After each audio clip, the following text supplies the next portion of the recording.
Cantar de los Cantares, de Watchman Nee. Escúchalo en Deseando de Dios.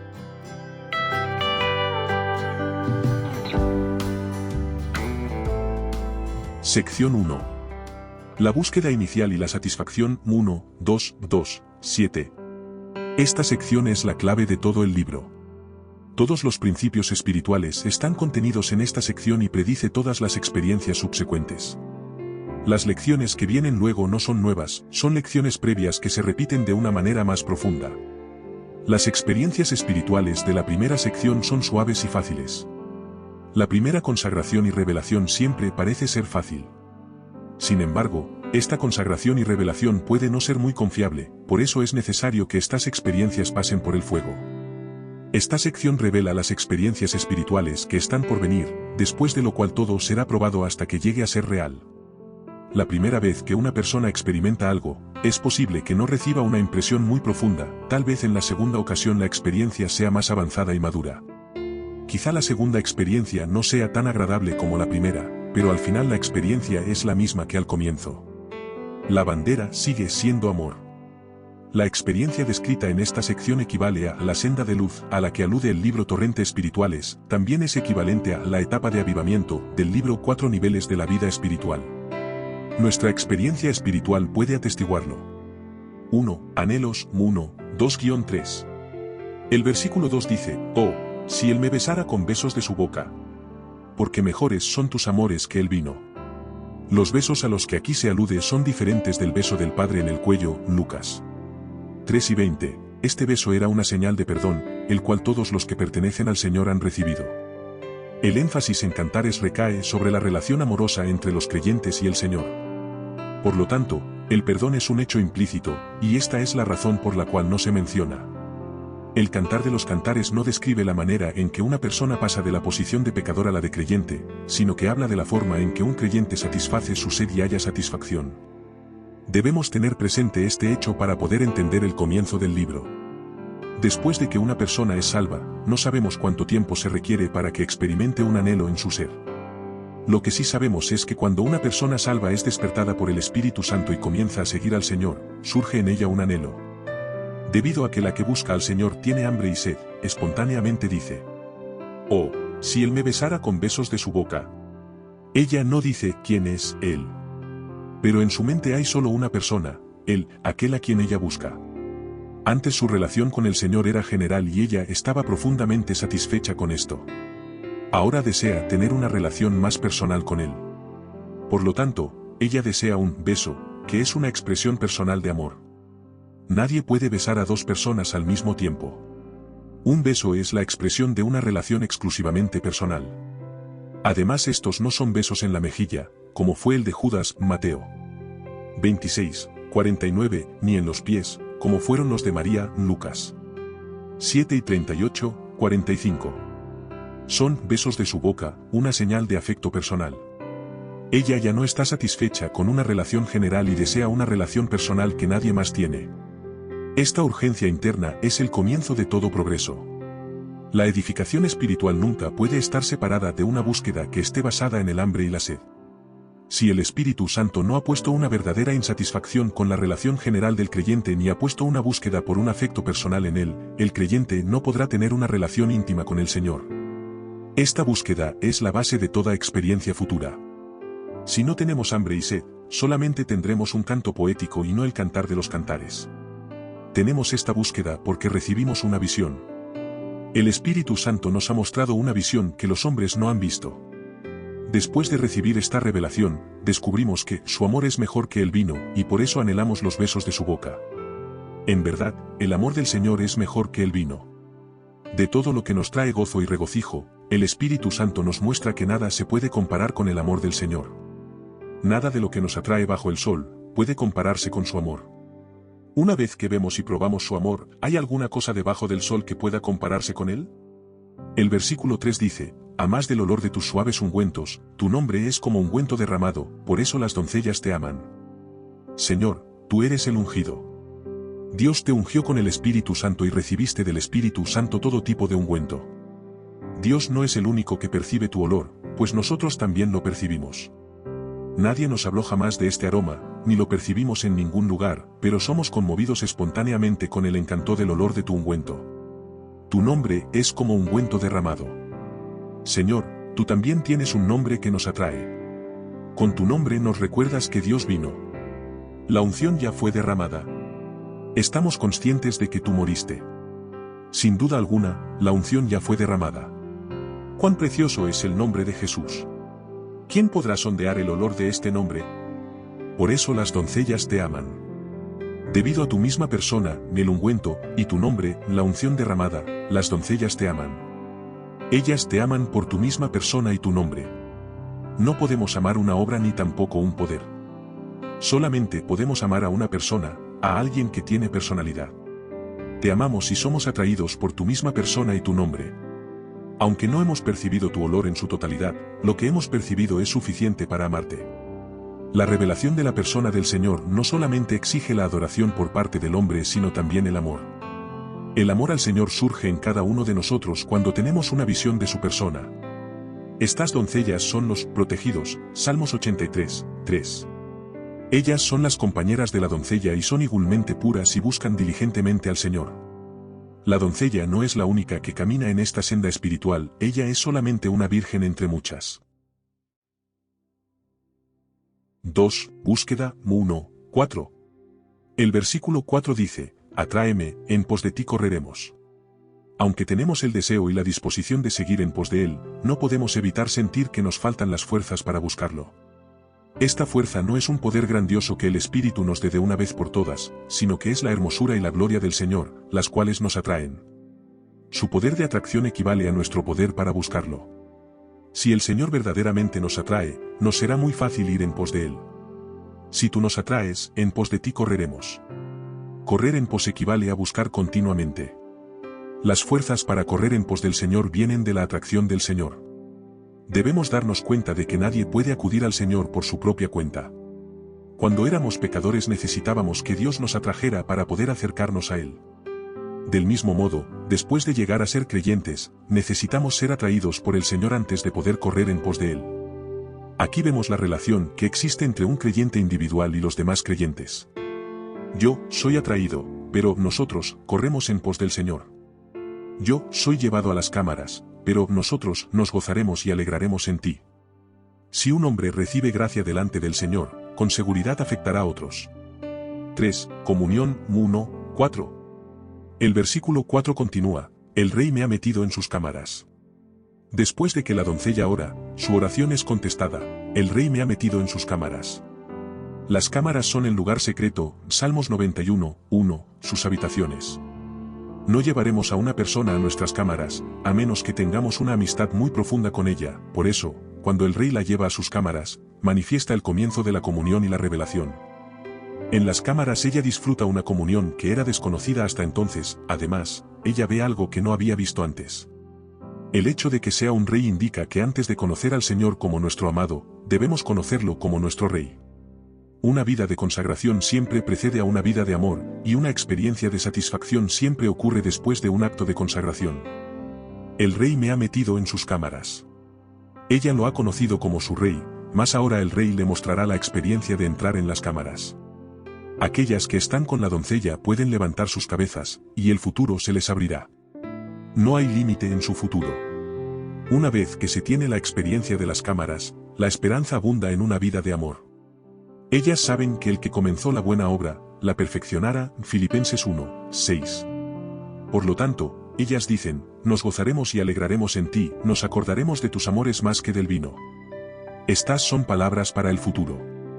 La experiencia presente las llena de esperanza para el futuro, Proverbios 11 y 35, un ejemplo de la búsqueda que se relaciona con el vino. Con razón te aman, debería traducirse, te aman con rectitud. Esto significa que su amor proviene de una buena conciencia, Timoteo 1, 5. 4. La revelación recibida en las cámaras secretas, 1, 5-7. El versículo 5 dice, morena soy, oh hijas de Jerusalén, pero codiciable como las tiendas de Sider, como las cortinas de Salomón. ¿Quiénes son las hijas de Jerusalén? Este es un poema, por lo tanto, la Jerusalén mencionada aquí no se refiere a la Jerusalén terrenal sino a la celestial. Puesto que estas hijas están en el reino de la Jerusalén celestial, ellas deben ser personas salvas. Al llamarlas hijas, da a entender que son nacidas de Dios, sin embargo, ellas no buscan con mucho ahínco y son un grupo de personas frías, desinteresadas y despreocupadas. El señor Hudson Taylor dijo, ellas parecen ser salvas, aunque a duras penas. Morena soy pero codiciable. Lo primero que uno descubre en las cámaras es cuán moreno es uno. Si no se experimenta la búsqueda, no es posible ver. Ahora la doncella ve la clase de persona que es. Esta puede ser la primera vez que ella ve su propia negrura. No se volvió morena, sino que siempre lo ha sido. Esto nos habla de todo lo que somos en Adán. Sin embargo, al mismo tiempo ella ve que es aceptada en el Hijo del amor de Dios. Por consiguiente, dice, morena soy, pero codiciable. Codiciable se refiere a que es aceptada en el Hijo del amor de Dios, como las tiendas de Sider, como las cortinas de Salomón. Sider significa cámara oscura. Ser como las tiendas de Sider significa ser externamente oscuro e indeseable. Dado que las cortinas de Salomón son de lino fino, muy posiblemente aluden a la justicia de Cristo.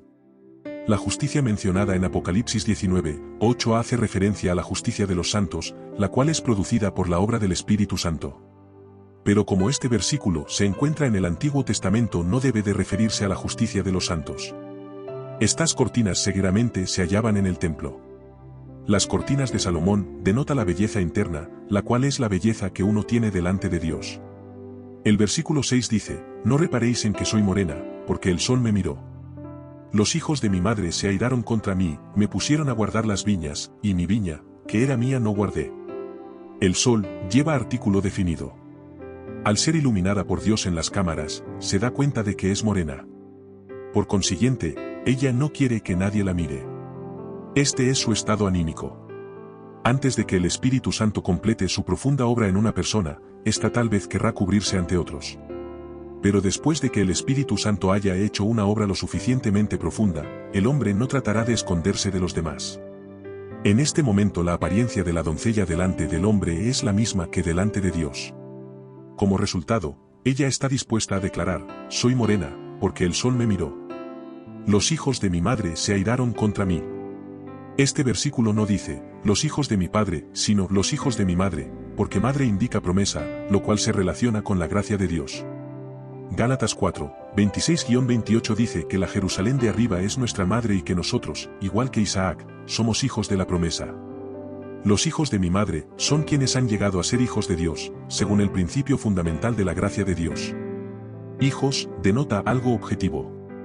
Los hijos de la madre son fuertes y autoritarios en doctrina y en asuntos objetivos. Debido al amor de la doncella por Dios y la disciplina que recibe en las cámaras, hay un cambio en su obra. Los hijos de la madre empiezan a menospreciarla y llegan a enojarse con ella. Me pusieron a guardar las viñas, y mi viña, que era mía, no guardé. La primera mención de viña está en plural, es organizada por el hombre. La segunda mención está en singular, es ordenada por Dios. Me pusieron a guardar las viñas. Esta era su antigua obra. Después de recibir la iluminación del Señor y de ser disciplinada por Él, ella se da cuenta de la vanidad de sus obras antiguas. Ella solo hizo lo que el hombre le confió, mas no lo que Dios le ordenó. El versículo 7 dice, hazme saber, oh tú a quien ama mi alma, donde apacientas, donde sesteas al mediodía, pues, ¿por qué había de estar yo como errante junto a los rebaños de tus compañeros? La palabra, ama, es un verbo. Estar como errante, puede traducirse, vagar perdido. En las cámaras ella se da cuenta de la vanidad de sus actividades externas. Ella descubre que lo que el creyente necesita no es hacer obras sino alimento y descanso. La palabra, sesteas, tiene cierta relación con el alimento. De ahora en adelante ella buscará solamente alimento y descanso. Este descanso es un descanso completo porque el mediodía es un tiempo de perfección. La senda de los justos es como la luz de la aurora, que va en aumento hasta que el día es perfecto, PR 4:18. El mediodía es la hora perfecta, al mediodía el sol alcanza su mayor brillo. El Señor sufrió desde el mediodía hasta la hora novena. Sus sufrimientos le sobrevinieron de una sola vez, vinieron con gran intensidad desde el comienzo y no se incrementaron gradualmente. ¿Por qué había de estar yo como errante junto a los rebaños de tus compañeros? Estos, compañeros, son los compañeros del Señor. Sin embargo, este no es el rebaño del Señor, sino el de sus compañeros. Estar como errante significa ser puesto en vergüenza. Ella estaba fuera del rebaño y tuvo que decir, ¿por qué no me dicen dónde puedo encontrar alimento y descanso? He estado buscando alimento y descanso, lo he buscado aquí y allá. Debido a que el rebaño de sus compañeros la ha desviado, se ha burlado de ella y la ha criticado, ella pregunta, Señor, ¿por qué tú no me lo dices? 5. Las palabras del rey, 1, 8-11. La doncella ve 3 cosas en las cámaras, 1, ve que es morena en Adán y que el hijo amado es hermoso, 2, ve la vanidad de sus actividades externas al ser disciplinada por Dios, y 3, también ve su necesidad espiritual. Por esta razón, el Señor le responde en conformidad con su búsqueda, la alaba y le hace una promesa. A. La respuesta del rey, 1, 8. El versículo 8 dice, si tú no lo sabes, oh hermosa entre las mujeres, ve sigue las huellas del rebaño y apacienta tus cabritas junto a las cabañas de los pastores. El rey la llama, hermosa entre las mujeres. Si tú no lo sabes, el tono de esta frase parece indicar que el rey la reprende, pues ella ya debería saber esto. Si tú no lo sabes, oh hermosa entre las mujeres, ve sigue las huellas del rebaño. Por un lado, las huellas del rebaño son las huellas de los creyentes hoy, estos creyentes se afirman en su posición como un solo rebaño, como iglesia. Aunque hay muchas ovejas, ellas no se reúnen como un solo rebaño ni toman la posición de iglesia. Aquí uno puede encontrar alimento y descanso. Por otro lado, el rebaño también se refiere a los santos que han muerto y nos han precedido en las generaciones anteriores. Ellos han encontrado alimento y descanso. Nosotros también podemos encontrar alimento y descanso, si vamos a donde ellos estuvieron. La palabra huellas significa experiencia. Las cabritas no son ovejas, ya que la doncella misma es una oveja. Tampoco son el rebaño, ya que ella está fuera de este. Las cabritas son los corderos que son más jóvenes que ella. Apacienta tus cabritas junto a las cabañas de los pastores. Esto le recuerda a ella su deber cotidiano para con las cabritas como resultado de su búsqueda de descanso y alimento y de no cerrarles las puertas a las cabritas. Esto es algo acerca de lo cual debemos velar. Mientras buscamos alimento y descanso, debemos cumplir con nuestra obligación hacia los discípulos inmaduros. No podemos cerrar la puerta y buscar nuestra propia edificación. En otras palabras, ella puede obtener su alimento y su reposo alimentando a las cabritas. La palabra, pastores, está en plural. Estos son los pastores menores, aquellos que están sometidos al Señor.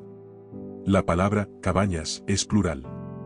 El Señor desea que ella tenga un lugar seguro al lado de los demás pastores y que alimente las cabritas entre ellos.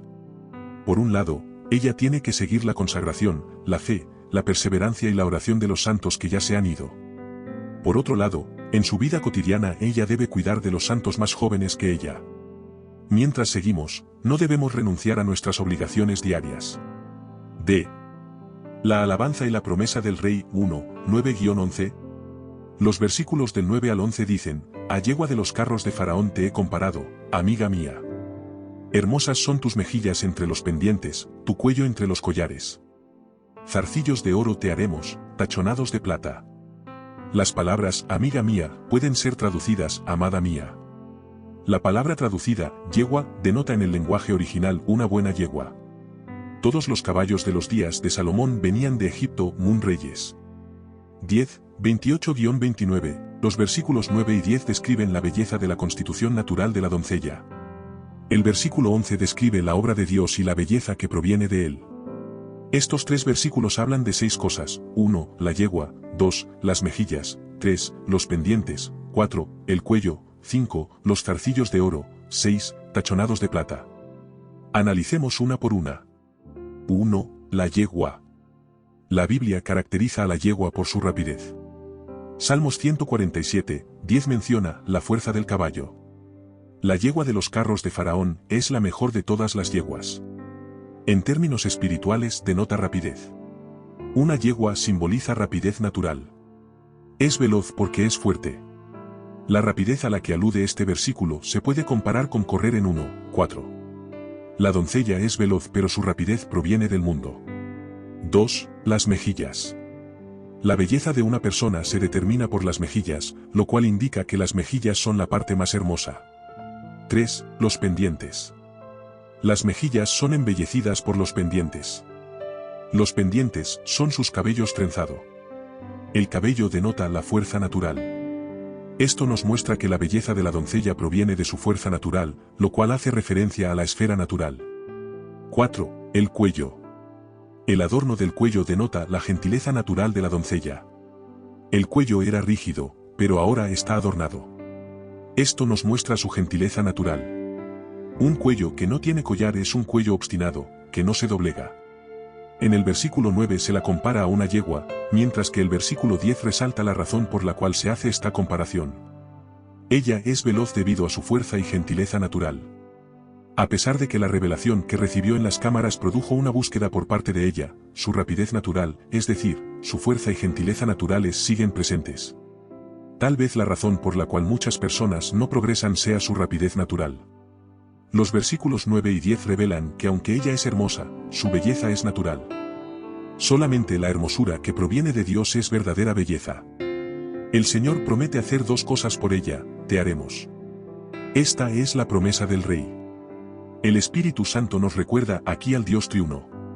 5. Los zarcillos de oro. Se requiere un tiempo considerable para hacer los zarcillos de oro. Los zarcillos de oro representan una obra fina. Una manifestación muy fina de la vida de Dios. La palabra zarcillos en el idioma original representa algo parecido a una corona. Una corona de zarcillos de oro es una especie de aro. La palabra es la misma que se traduce pendientes en el versículo 10, la cual puede traducirse trenzas. Por consiguiente, zarcillos de oro puede traducirse trenzas de oro. Reemplazar las trenzas naturales del cabello por trenzas de oro significa reemplazar la fuerza natural de uno por la justicia, la vida y la gloria de Dios, significa reemplazar lo que proviene del hombre con lo que proviene de Dios. 6. Tachonados de plata. La plata indica redención. Ser tachonados de plata significa basarse en la obra redentora de la cruz. 6. Las palabras de la doncella, 1, 12-14. A. El Cristo que mora en uno siempre está presente, 1, 12-13. El versículo 12 dice, mientras el rey estaba en su reclinatorio, Minardo dio su olor. La Biblia presta especial atención al reclinatorio, la mesa, de Salomón, Primera de Reyes. 4, 22-23, 10, 5. El rey estaba en su reclinatorio. Esto se refiere al deleite que tienen los creyentes en las riquezas del Señor. Dichas riquezas se pueden dividir en dos categorías. 1. La harina y la comida, las cuales representan la vida y la persona del Señor Jesús. 2. Las carnes, las cuales se refieren a su obra y a su muerte. Cuando el rey está a la mesa, es el momento de alimentarnos y disfrutar. Cada vez que nos acercamos a la mesa del rey, nos relacionamos con la comida. Comemos los sacrificios aceptados por Dios, es decir, la obra que Dios ha aceptado. En el Antiguo Testamento parte de los sacrificios era apartada para ser consumida por el hombre. ¿Cómo comemos los sacrificios aceptados por Dios? Cuando Dios ve la muerte del Señor, Él ve una propiciación. Cuando nosotros vemos la muerte del Señor, no solo vemos una sustitución, sino también una unión. Una vez que vemos esto tenemos la fragancia y la adoración. Si no hemos visto que el sacrificio que Dios aceptó es nuestro disfrute, no tendremos consagración ni alabanza. Pero cuando vemos que disfrutamos lo mismo que Dios disfruta, el nardo da su olor espontáneamente. Podemos ver que el ungüento de nardo es derramado en la historia de María. Primero el Señor nos da a nosotros, y luego nosotros le damos a Él. Primero hay un deleite y luego viene la consagración. El versículo 13 dice, mi amado es para mí un manojito de mirra, que reposa entre mis pechos. La mirra representa el sufrimiento que proviene de la cruz. Cuando el Señor estaba a punto de morir, alguien le dio a beber vinagre, lo cual significa amargura. Después de la muerte del Señor, Nicodemo ungió su cuerpo con mirra, que representa la muerte. Cada vez que se usa la palabra noche en este libro, se refiere al tiempo en que Salomón está ausente. En términos espirituales, se refiere al lapso durante el cual el Señor está ausente, cuando no está en este mundo. Los pechos en la Biblia aluden a la fe y al amor, Munte S. 5, 8. Los versículos 12 y 13 hablan del Cristo que mora en uno. Reclinado a su mesa en el versículo 12, seguidamente indica que comemos juntos, y la condición necesaria para sentarnos juntos a la misma mesa es abrirle la puerta interna, Nab 3, 20-21. Si una persona no abre la puerta de su corazón, no podrá sentarse a la misma mesa con el Señor. La mirra representa al Cristo crucificado. Cuando Cristo no está con nosotros, debemos protegernos con la fe y el amor. Este es el comienzo de la comunión interna. Después de haber estado en las cámaras, después de haber visto la muerte del Señor y después de habernos consagrado verdaderamente, comenzamos a tener una comunión íntima con Él. Cuando abrimos la puerta de nuestro corazón, lo disfrutamos a Él y vemos la necesidad de consagrarnos de verdad. Solo entonces podremos verdaderamente seguir al Cristo sufrido y crucificado. Seguimos al Cristo crucificado con el amor y la fe que están dentro de nosotros. D. Nos vestimos de Cristo, Munay 14. El versículo 14 dice, racimo de flores de aleña en las viñas de En-Gadi es para mí mi amado. La aleña se usa para teñir las uñas. Las mujeres judías llevaban consigo la aleña a donde iban. En-Gadi estaba ubicado en Judea. En-Gadi significa, la fuente del Cordero. Es el lugar al cual David huyó y es un desierto, Josué 15, 61, 62, 11 y 29. La palabra, viñas, puede traducirse, el lugar de las uvas. El lugar de las uvas está en el desierto. Si una flor aparece allí, se notaría mucho. El versículo 14 abarca un área más amplia que el versículo 13. La flor de aleña que aparece en el lugar de las uvas, hace referencia a la distinción de Cristo, manifestada y acentuada. La mirra está entre los pechos y no se ve, por eso se refiere al Cristo interno. En este versículo Cristo es el adorno externo, y la doncella se ha vestido de Cristo. Esto significa que se proclama y se da testimonio públicamente de Cristo. Ante los hombres, Cristo es la flor de aleña y se manifiesta ahora por medio de la doncella. 7. La alabanza del rey, Munay 15. El versículo 15 dice, he aquí que tú eres hermosa amiga mía, he aquí eres bella, tus ojos son como palomas. Esta alabanza tiene como fin animarla. El primer, tú eres hermosa, la anima, y el segundo alaba sus ojos al compararlos con los de las palomas. Los ojos de una paloma, en un sentido literal, describen la belleza de los ojos de ella. Espiritualmente, significa tener discernimiento espiritual. En cuanto a su función, los ojos de paloma pueden observar una sola cosa a la vez, lo cual denota pureza. La doncella recibió revelación y obtuvo discernimiento espiritual. Ella ha puesto la mirra entre sus pechos y tiene un corazón puro. Es por eso que el rey puede alabarla. 8. La respuesta de la doncella, Munay 16, 2, 1. El versículo 16 dice, he aquí que tú eres hermoso, amado mío, y dulce. Él no solamente es hermoso, sino también dulce. Esta es su respuesta al rey. Nuestro lecho es de flores. La doncella ha obtenido el descanso que había buscado. También haya alimentación. Las flores constituyen el lecho, y el reclinarse es el descanso. Esto corresponde a Salmos 23, 2, que dice, en lugares de delicados pastos me hará descansar, junto a aguas de reposo me pastoreará. El reclinatorio anteriormente mencionado hace referencia al descanso, pero el énfasis se hace en comer. Aquí el lecho tiene cierta connotación de comida, pero el énfasis está en el descanso. Si un pastor no es diestro, sus ovejas no comerán cuando sean llevadas a los pastos verdes. Pero si el pastor es hábil, sus ovejas podrán recostarse en pastos verdes y hallar descanso y satisfacción. El versículo 17 dice, las vigas de nuestra casa son de cedro, y de ciprés los artesonados. El cedro es un árbol alto y fuerte. En la Biblia el cedro hace referencia a la humanidad llena de gloria. Muchas cosas en la Biblia son hechas de cedro y muchas de ciprés. El ciprés crece en un lugar llamado, la ciudad de muerte. Los judíos plantaban cipreses al lado de sus tumbas. Así que, el ciprés representa la muerte de Cristo. En tales condiciones, la doncella encuentra descanso. Los pastos representan todo lo que tiene vida y que puede servir como alimento. Podemos descansar solamente cuando nos reclinamos sobre este lecho de flores. Nuestro refugio es la humanidad gloriosa del Señor y su muerte. En el templo de Salomón había principalmente dos tipos de maderas, el cedro y el ciprés. En otras palabras, solo estas dos clases de madera son aptas para ser materiales de la morada de Dios. Dios mora entre el cedro y el ciprés.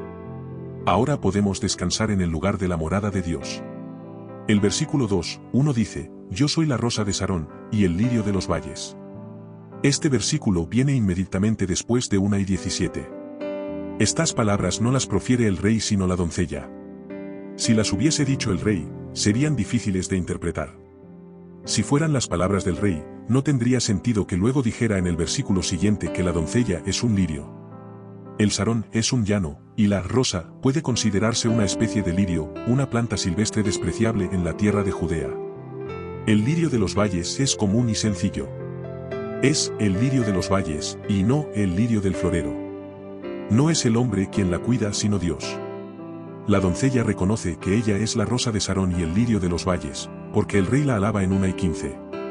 Por un lado, en 1:16-17 ella alaba al rey, y por otro, menciona el descanso.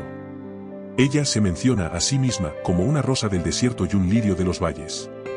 Esto significa que ella no tiene valor en sí misma, y que no es más que una persona común a la que Dios cuida. 9. La respuesta del rey, 2:2. El versículo 2 dice, como el lirio entre los espinos, así es mi amiga entre las doncellas.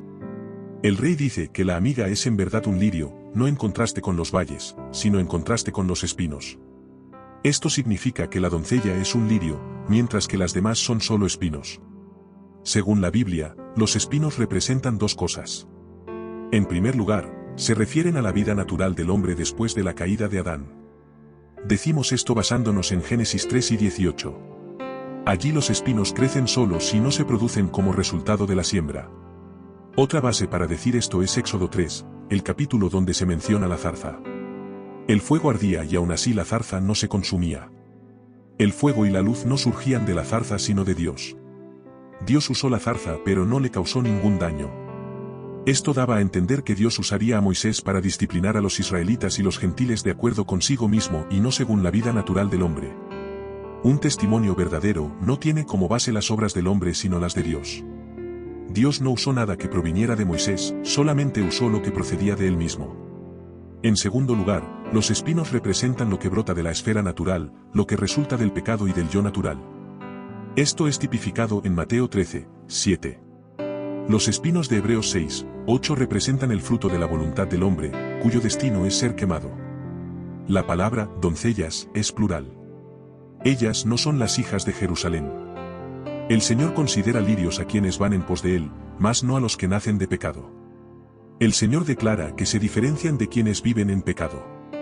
Ellas, a pesar de estar rodeadas de vidas pecaminosas y de una vida natural, son diferentes.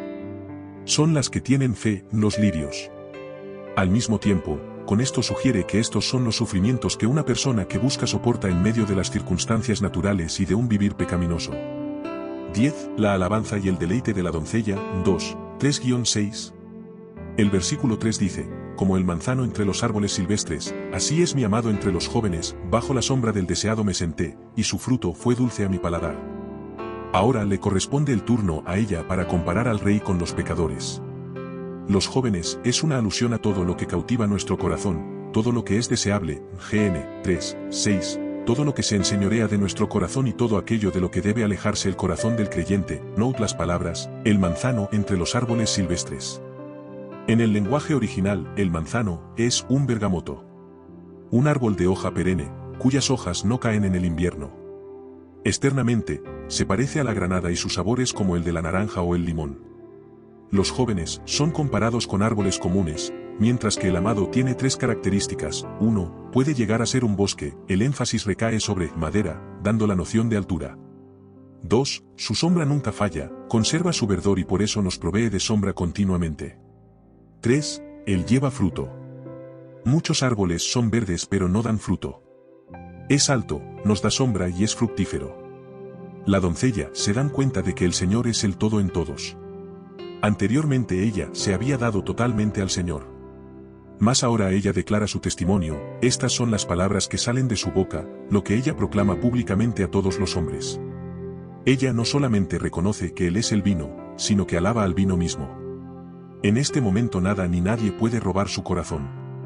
En la iglesia donde unos decían ser de Pablo y otros de Apollos ya no hay divisiones, las cuales son asunto de la carne, Munoceo.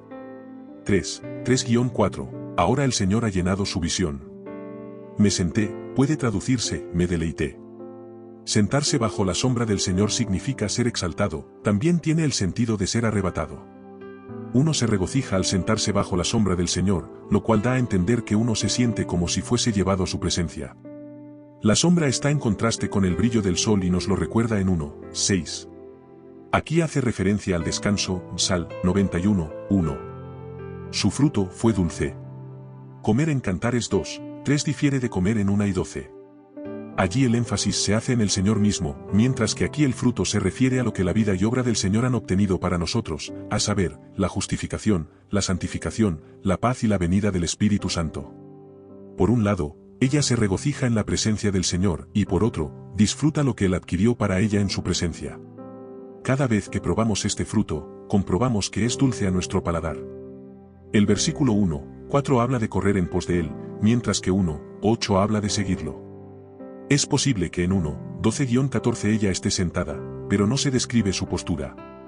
En 1:16-17 no se especifica ningún verbo. En dicho versículo 2:3, ella se sentó como es debido a disfrutar su presencia. Parece que su condición es reconocida oficialmente.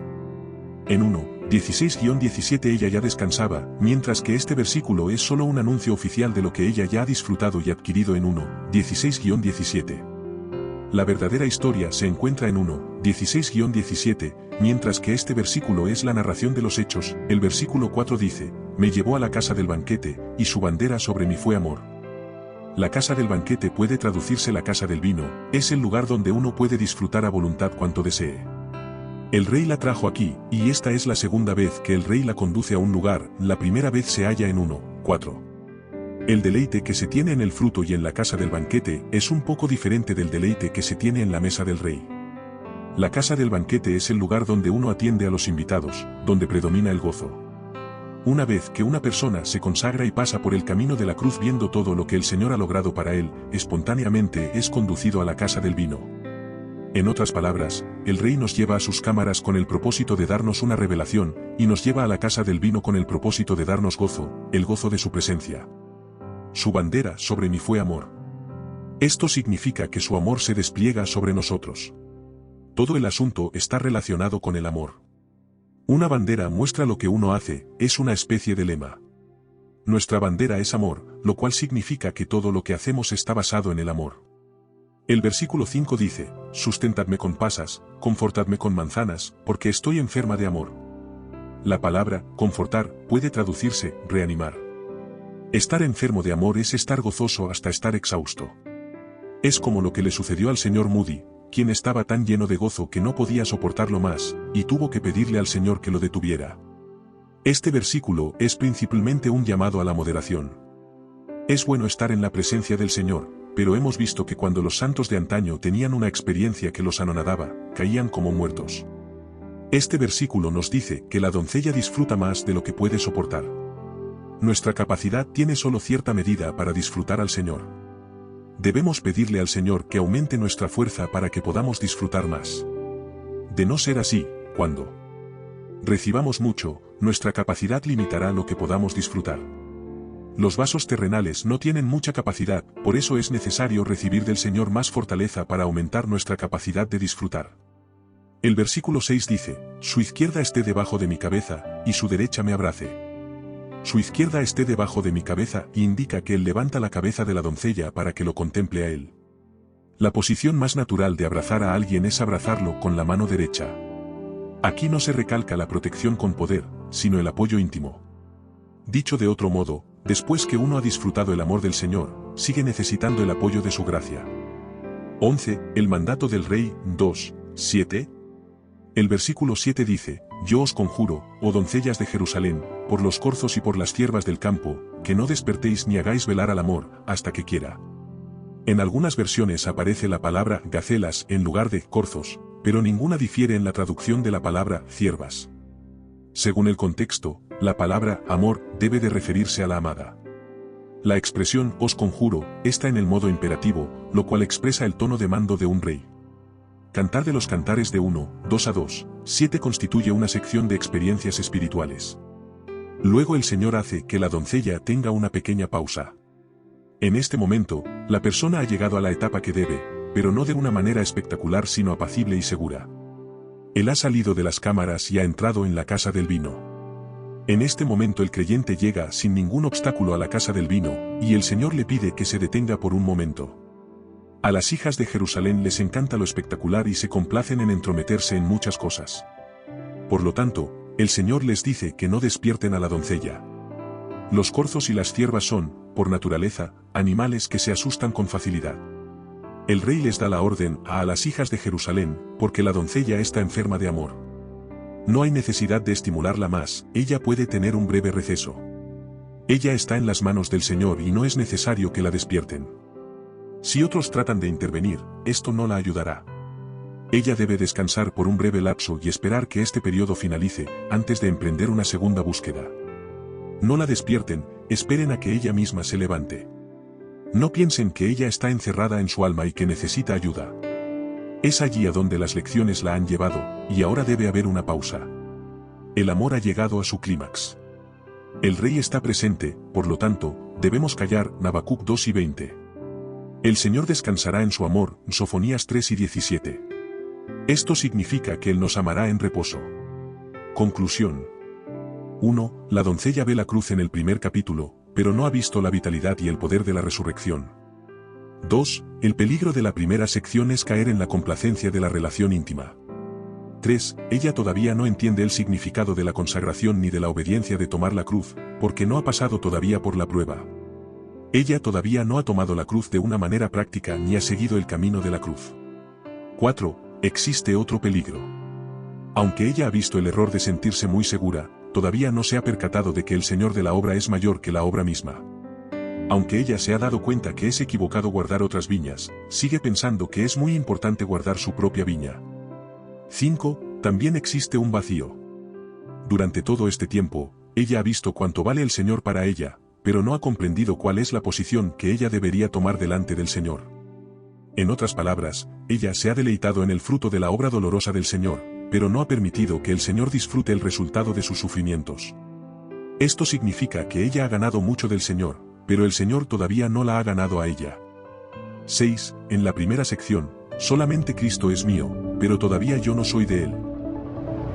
Si aún no eres parte del canal Deseando de Dios, suscríbete ahora mismo, dale click a la campanita y activa las notificaciones, así podrás estar enterado de los nuevos videos que iremos subiendo.